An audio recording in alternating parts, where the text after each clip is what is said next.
Thank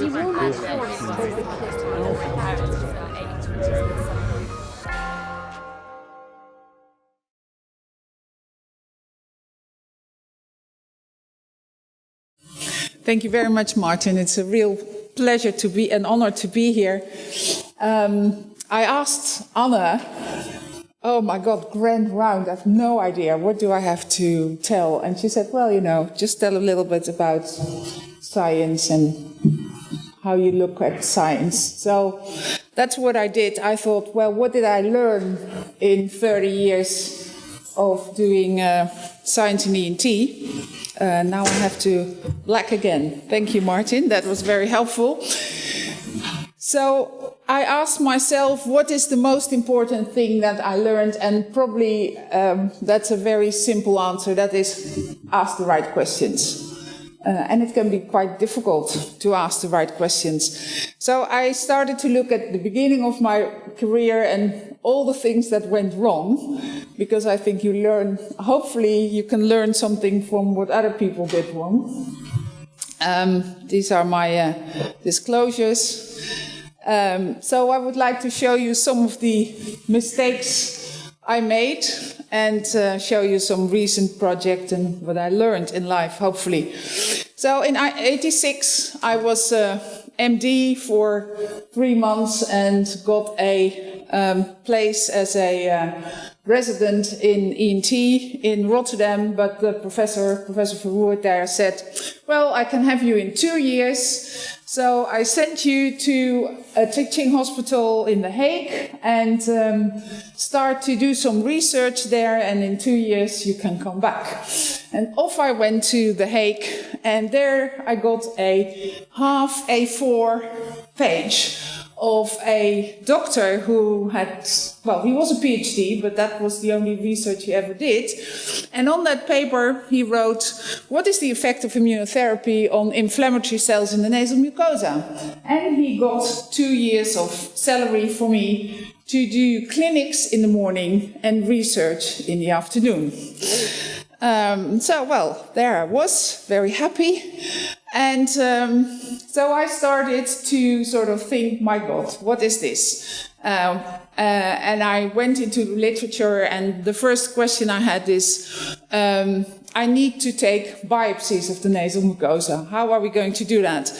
And quite soon I found out that most of the papers at that moment taking biopsies of the nasal mucosa usually had a system like, we started with 30 patients. For the second biopsies, there were 9, and the third biopsies, 2. And I thought, well, that's maybe not ideal. I understood that. So I needed to find a way to do repetitive biopsies. And then if you looked at the biopsies in the literature, they mostly looked like squeezed little pieces of tissue, totally unrepresentative for what we wanted to do. So this is one of those examples of 30 patients going down to very little after a second or a third round. So I tried to find help and found a medical instrument maker in Leiden who knew how to do it, and I described what I wanted to have, something where I could take a biopsy which wasn't squeezed and which would look nice under the microscope, and that was one of my first papers, that this is the biopsy, and the instrument maker was Victor Gerritsma, who was working for Jan Grote, quite a famous ENT professor. And I was, so he helped me to develop this very nice forceps that went out, so that the tissue wasn't squeezed, as you can see on the right. And that was one of my first mistakes. I thought, well, he did all the work and he's the bright guy. So I called the forceps Gerritsma forceps. Well, nobody in the rest of the world can pronounce that. So for years I saw in all sorts of papers the Gerritsma forceps of Fokkens. And after 5 years, Entemet, who produced the forceps, asked me, could we please call it Fokkens forceps, because otherwise it will never sell. So give your instrument a proper name. So now I was able to take a nice biopsy, but I had no idea what I was going to measure. So again, in the literature, and then I was smart enough to ask myself the question, actually, what is normal? What does normal mucosa look like? And nobody knew. I went into the literature again, and there was no data on normal mucosa or what I had to measure. So I asked the pathologist of the hospital, can you help me? And he said, is it cancer? I said, no, it's not cancer. Oh, well then, eosinophils. I don't know anything about eosinophils. So, oh my God. There I was, I had no idea what to do. But thank God I had been student assistant of Professor Willy Heijmans. He was a geronto-immunologist in Leiden. And he knew a lot about immunology. So I went there and said, Willy, please, can you help me? I need someone who can tell me something about immunohistochemistry and inflammation. And he said, I'll go to Thea Vroom. And she was at that moment a pathologist in a small hospital in Amsterdam, but she later became professor of immunopathology in Utrecht, and she helped me enormously. So we asked ourselves the question, what is the cellular infiltrate of the nasal mucosa? And does it matter whether patients are allergic or healthy, or are there other forms of inflammation that are relevant? And by that time, I realized that doing research is not only having a salary for the doctor doing the research, but you actually need money to do the research. So I started to write a grant for the Dutch Asthma Foundation to give me the money to do the research. And they gave me 45,000 euro, which I felt was an immense amount of money, but probably was the smallest grant ever given by the Dutch Asthma Foundation to actually help me to do the research. So we went into the literature again, and this was about all the literature available at that moment about what was normal in nasal mucosa, and it didn't really help us at all talking about allergic rhinitis. So we started to answer that question, what is normal? And here you see some of the biopsies, what it looked like. And then the next question I had was, how much of that biopsy do I have to count? Because some cells, like look at the left, were T cells, there were enormous amounts, so it would be absolutely undoable to count them all, and I had no idea how to solve that question. So in the literature again, and I found this book, Introduction to Biopsy, Interpretation of Surgical Pathology, and Mr. Underwood told me that you can find out by summation average graph. So you count one field, and then the next field, and then the next field, and every time you take the average of the number of fields you have, and as you can see on the red line, after a while it becomes the same, and you can read from this graph that for this particular cell you have to count 6 fields to have a good measurement of what you're actually wanting to know. So that's what we did, and this was one of the next papers where we looked at the cellular infiltrate in patients with grass pollen allergy, patient with nasal polyps, to have another example of inflammation not being based on allergy, and healthy mucosa, and we found all these relevant cells and what the differences were. But then I realized, oh no, then something interesting happened. When I was presenting that somewhere on a meeting, a female researcher came to me and said, oh, CD1 positive cells in the nasal mucosa, marvelous. I hardly knew what it was, but she knew. Marvelous, great, are you sure? And that was Carla Bruinzeel, who later became professor of dermatology in Utrecht. And she already was trying for 4 years to convince the world that there were actually dendritic cells, which now all young students will say totally normal, but we didn't know that dendritic cells were very important in allergic inflammation, and that there was actually IgE on dendritic cells, and nobody believed her. So she said, can you please have a look whether there's IgE on Langerhans cells in the nasal mucosa. And I did, and that was my... And after that we wrote a number of papers together, and that is one of my lessons. Find friends who like the same thing you like. And this was my first paper in the newspaper, and that was another lesson. I'm not so good in newspaper, but the ET surgeon who originally had the idea, Evert Rijntjes, is a car seller, is very good in newspapers, so he got this in the newspaper, and I was very proud, I can tell you. And for, just as a side what was very nice is, if you look at the right there, it's in Dutch, but I will translate, it says, the ministry, the Grauw, married women now also get an allowance when they're out of work. So this was 88. And until 88 in the Netherlands, when you were married and you were unemployed, that was bad luck. So I thought that was an interesting thing to realize.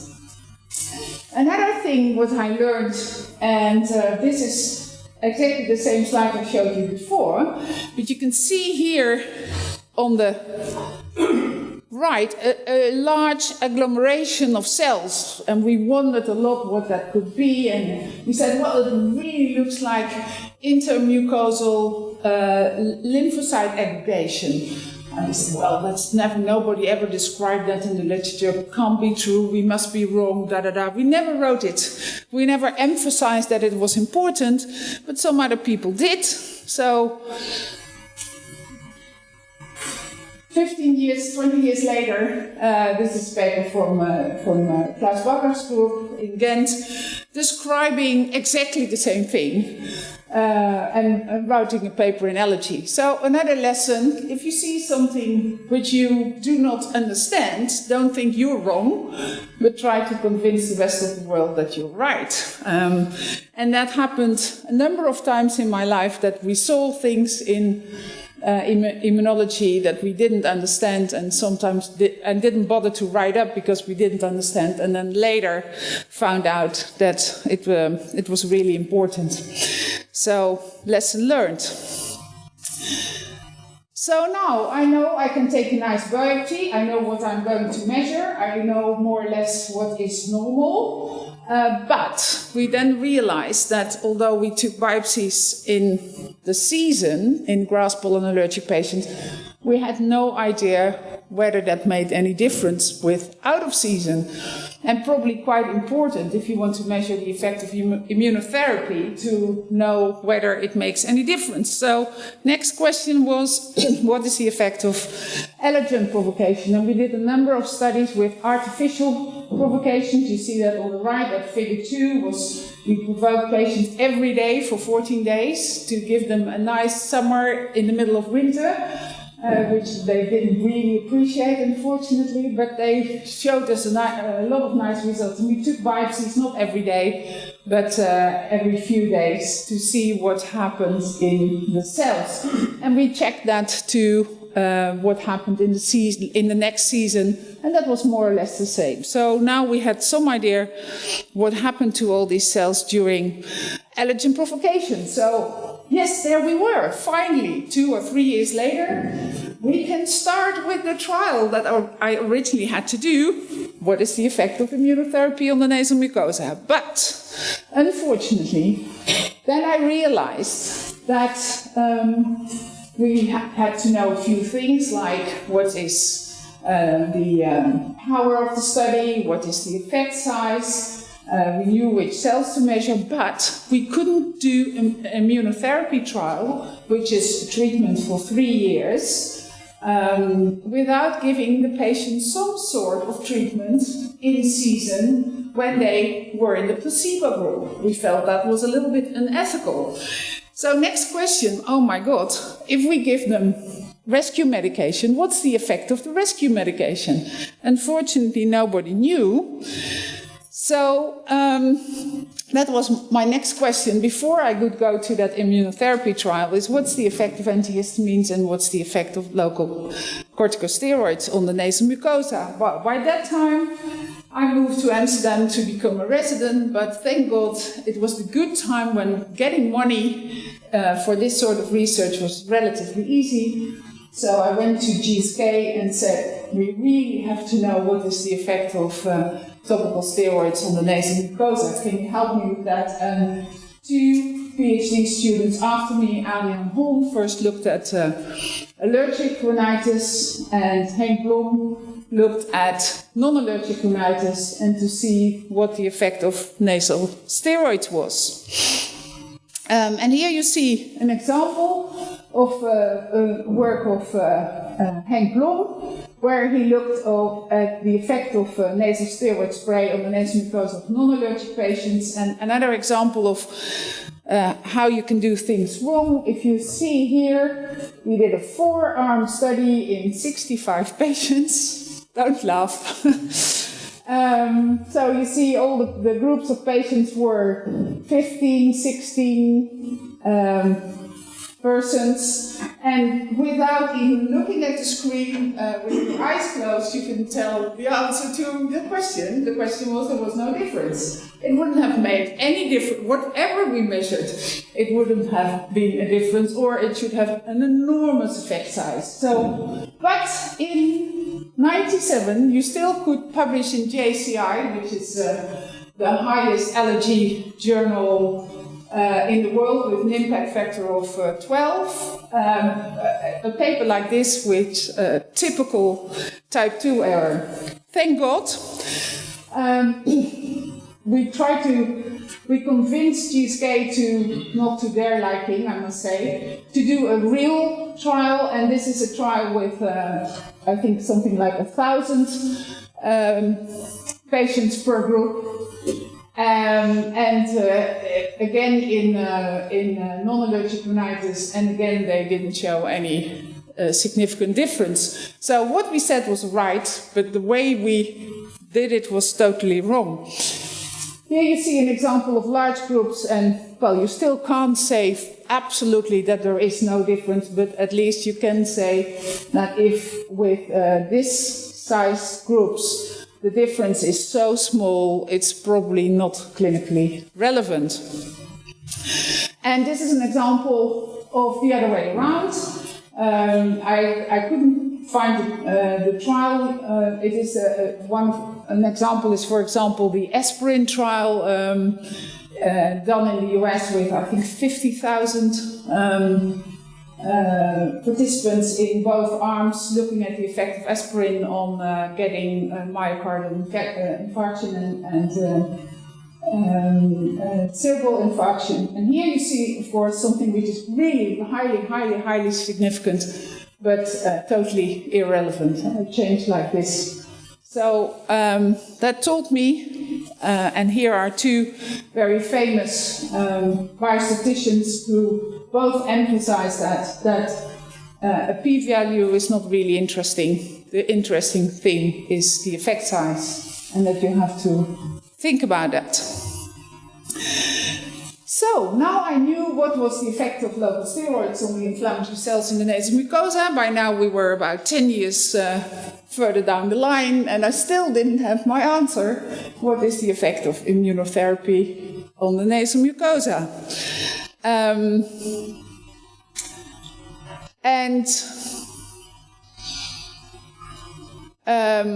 Then was the moment I gave up to do that research, but luckily someone else did it and showed what the effect was. I don't have that slide with me. One of the interesting things I already showed you that we found out in that time was that local corticosteroids, or at least we thought we found out, were not effective in non-allergic rhinitis, and then we asked ourselves, what is an effective treatment for non-allergic rhinitis? And we found a few studies all pointing to hot red pepper. And capsaicin is the part in the hot red pepper that is effective. All these studies, unfortunately, were not placebo-controlled, so we weren't sure that it worked, and we did a placebo-controlled trial. And here you see two of the studies that were performed by Jeroen van Rijswijk. And on the two right cartoons, you first see the top cartoon, you see a study where we applied it 7 times in 14 days. With a very good effect on nasal symptomatology. And then in another study, we tried to reduce that to 5 applications in 1 day. So, and that was just it's a crossover study, just as effective. So we showed that capsaicin is a very good treatment in non-allergic rhinitis. And then I learned another thing. Now we have a good treatment, but many ENT surgeons in the world will never have used capsaicin for non-allergic rhinitis. Why not? Because you can't sell it.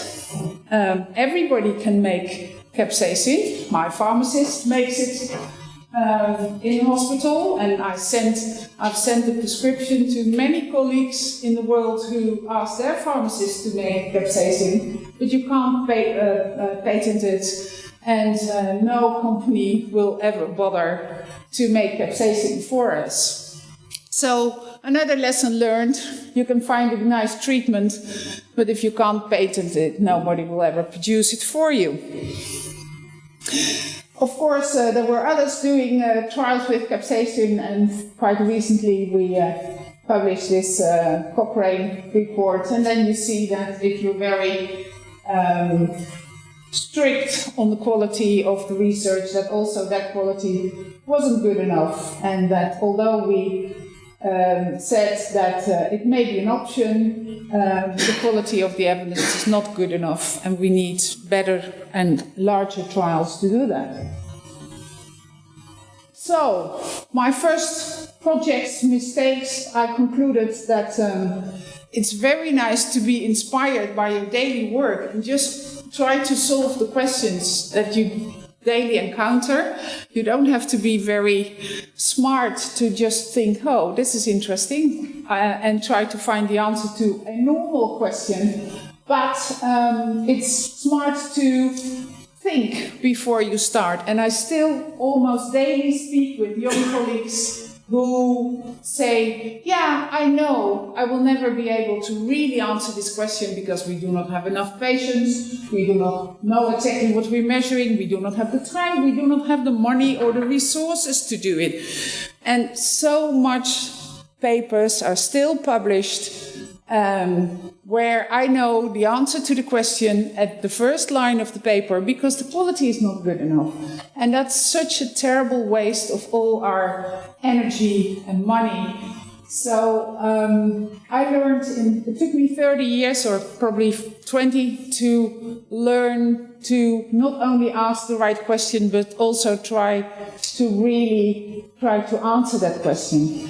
Now we are extremely helped by all the checklists we have available, the Consort, the Spirit, the Prisma, depending on what sort of research you do. You can all find it on the internet. You don't have to find out the wheel yourself. But still, it is a good thing to find help and find friends to collaborate. And also, most questions you can only answer with friends to collaborate because you do not have enough patients, enough resources, etc. But at the end, you can have a lot of fun. The second part of my talk will be about chronic rhinosinusitis and what we recently we and a lot of others did to find new and better treatment ideas in chronic rhinosinusitis. And this is, of course, a marvelous treatment, but I don't know whether all my patients would really appreciate having it done.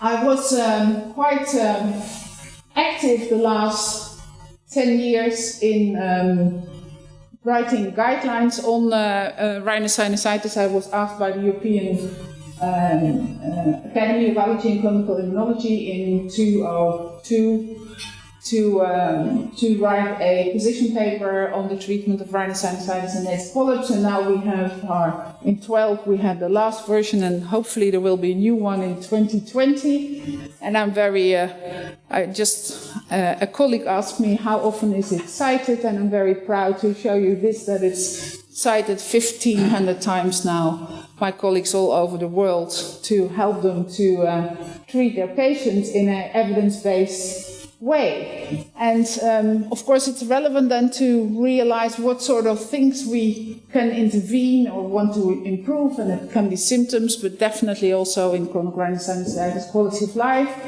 control of disease, progression of the disease into lower airway problems very often, patient participation and shared decision making, and the environment and occupation. We tried to find all the evidence available, and this is from the 2012 paper, a table with level of evidence and recommendations for chronic rhinosinusitis with nasal polyps, and you see that this is still quite a sore looking, what would it be? Both, probably. Table where, well, we have lots of evidence about topical steroids and oral steroids, but then it starts to become less and less and less and less and less. And we have a little bit evidence that some things really do not work, as you can see at the bottom of the table, especially the antimycotics do not seem to be very helpful. But still a lot of work to be done. From this little evidence, we try to make these sort of graphs to help people to... can you see it, or is it difficult to see? To help people to choose the right treatment. But you see, if you look at this graph, it's only about primary treatment, and as we all ENT surgeons know, unfortunately, colic patients very often end up at the right bottom having surgery, and then we have no data what to do after surgery, so that's quite unhelpful. But at least we have some evidence here, and you can see that most of the evidence is try topical steroids first. If that doesn't work, give a systemic steroid. If that doesn't work, start surgery. Even that we don't know, because now I say do oral steroids first, but we have no data at all that actually oral steroids, we have to do actually oral steroids before doing surgery. And if we look at the nasal steroids, here you see some of the evidence meta-analysis done in EPOS, and if you look here at responders in patients with nasal polyps, you see that if we look at the symptoms, actually the difference between topical steroids and placebo is not overwhelming. And if we look at polyp size, it's also not really overwhelming. So although we advise that as our primary treatment, and I think we all do it, we actually have quite a large group of patients who have insufficient effect of nasal steroids, and it would be very interesting to know whether we could predict which patients do not do well and are actually non-responders to this treatment. If you look at chronic rhinosinusitis without polyps, it's even worse. 48% responders compared to 28% in the placebo group. Well, what about systemic steroids? We all know that systemic steroids have enormous amount of effects on enormous amount of inflammatory cells, but also all sorts of structural cells. There are some studies showing what the effect is over time. And here is an example. You see here a study that we did together with the Ghent group, where we compared doxycycline to 3 weeks of doxycycline to 3 weeks of systemic steroids. And you see the systemic steroids has a very significant and also a clinically relevant effect on polyp score, for example, but also symptoms. But unfortunately, it doesn't last very long.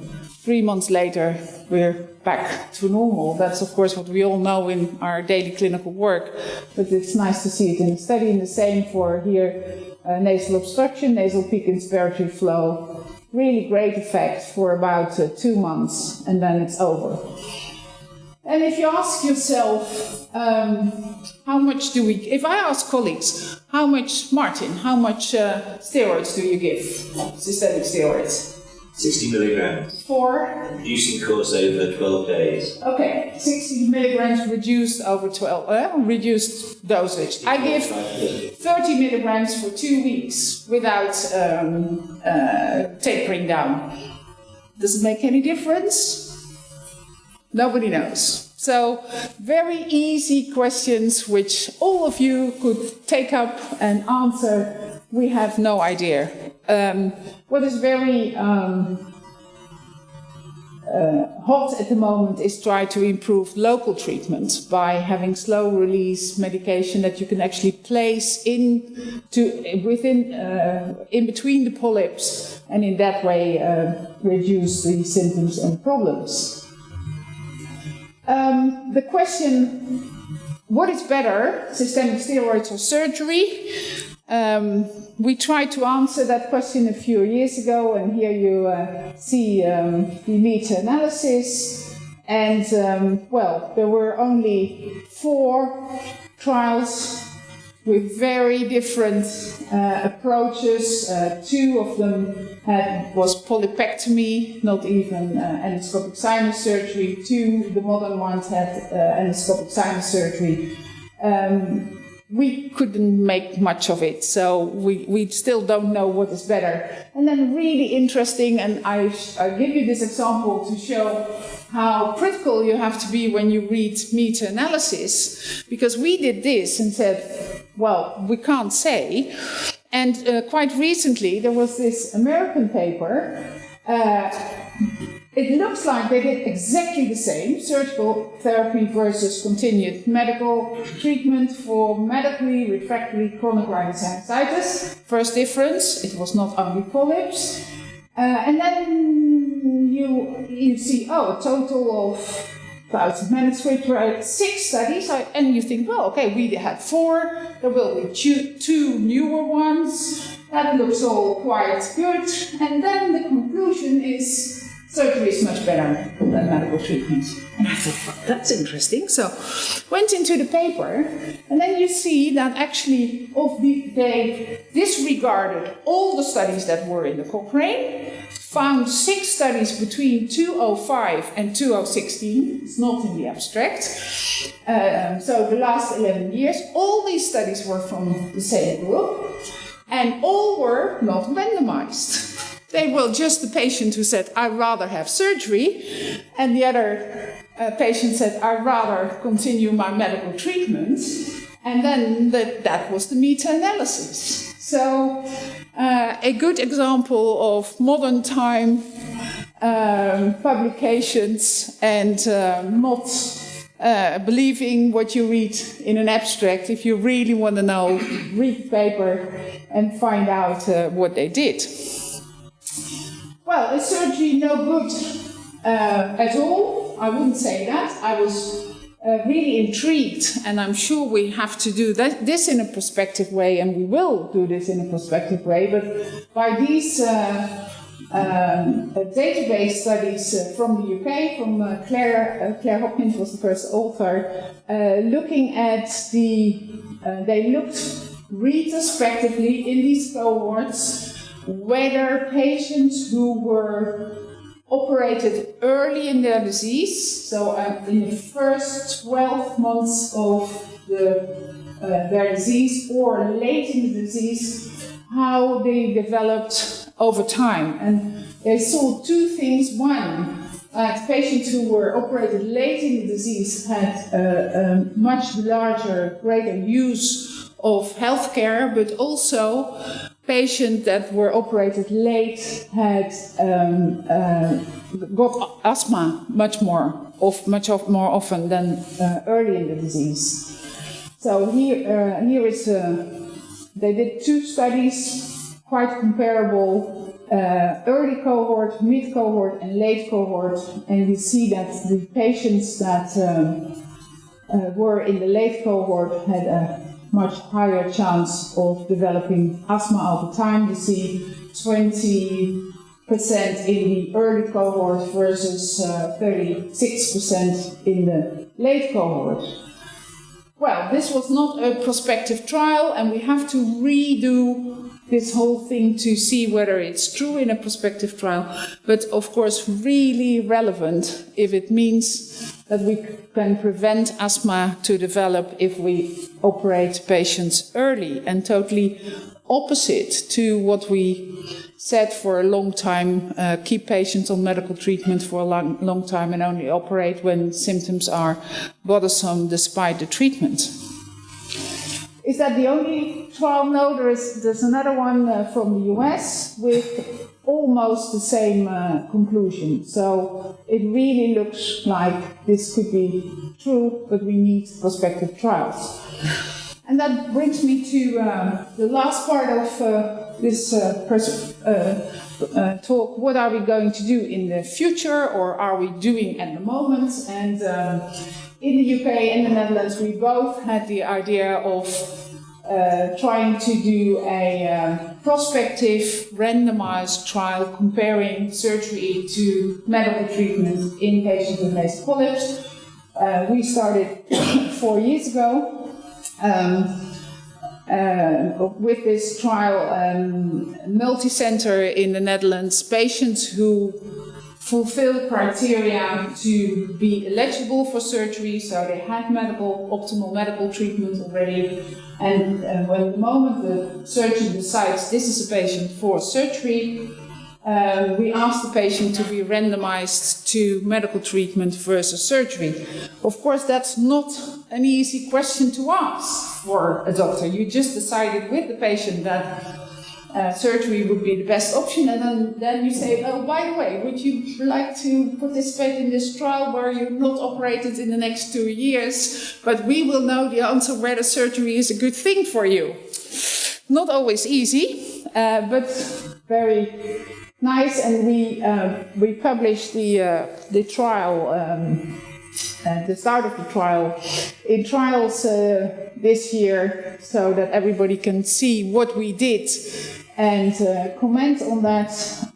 This is all the things we're measuring at the moment, so it's about symptoms, quality of life, disease-specific and general quality of life, olfactory function, asthma, and healthcare resource use.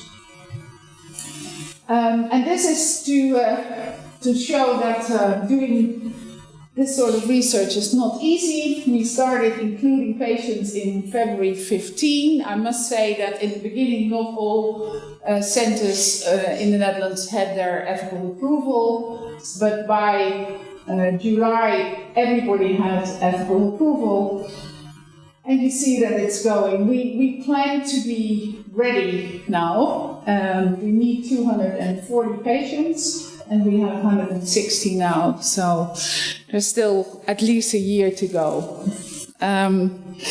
So don't think it's always easy. And here in the UK, there is even a much larger and more complicated trial starting at the moment, the macro program, again looking at, well, major deficiencies in the evidence, best practice, but eventually ending up also with a trial answering the following questions. What's the role of long-term antibiotics? Is endoscopic sinus surgery more effective than medical treatment alone? You do both, polyps and non-polyps. So it's a much more expensive and much more extended trial. And what are the cost implications for the NHS? And here you see the first trial design. Also medical treatment first, and then patients with ongoing symptoms will be randomized in a 3-arm study. And the follow-up is 9 months, which is something to discuss, whether that's enough. If we know that it's 6 years before, and it can be 6 years before you have to reoperate again in some patients. Then, so that is a question. I hope in 5 years we will have the answer, say what is the best approach. It might be that we are bypassed by a totally other development at the moment.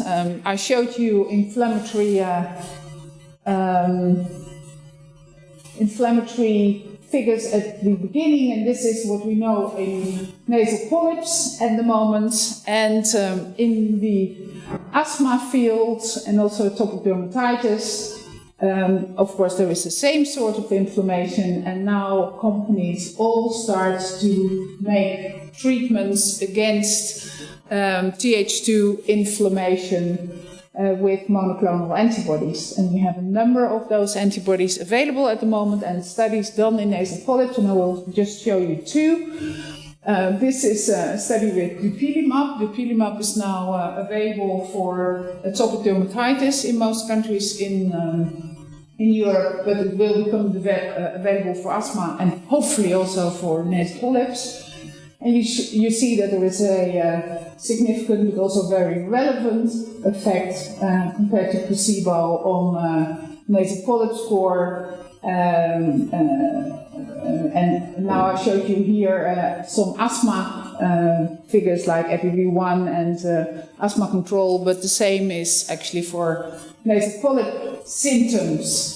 So very interesting new developments, and here is another one with anti-IL-5, mepolizumab, where we again had patients who needed surgery. So there were only patients with nasal polyps that were elected for surgery, and then they were asked to participate in this placebo-controlled trial with anti-IL-5. And you see again a relevant and significant effect on symptomatology and polyp size. About a third of the patients did not need surgery anymore. And that is compared to a cost of about £10,000 a year. So for the moment, no way we'll ever get that. But we all know that there will be a new round of Me Too's in 5 to 10 years. So I think eventually our field will change enormously by these biologicals when they become cheap, that they really will change the way we treat patients with nasal polyps. So, if I conclude what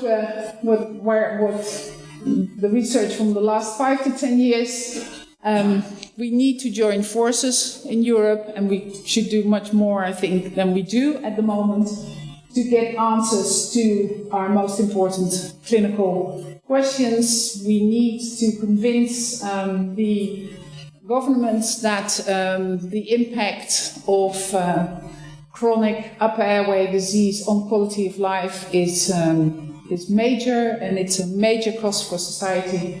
We haven't done as good as we can, I think, in that sense. But by joining our forces, we will be able to do that. Doing high impact research is, so good research is time consuming, costly, and frustrating once in a while. But I think it's really worth it. And in this way, we really get the questions to the answers we have and not semi-science. I would like to thank my group in the AMC and all the people I collaborate with. And this list is definitely not complete. And finally, for young ENT in the hall here, please become a member of the ERS. It's for free. And you can read rhinology online for free if you're under 35.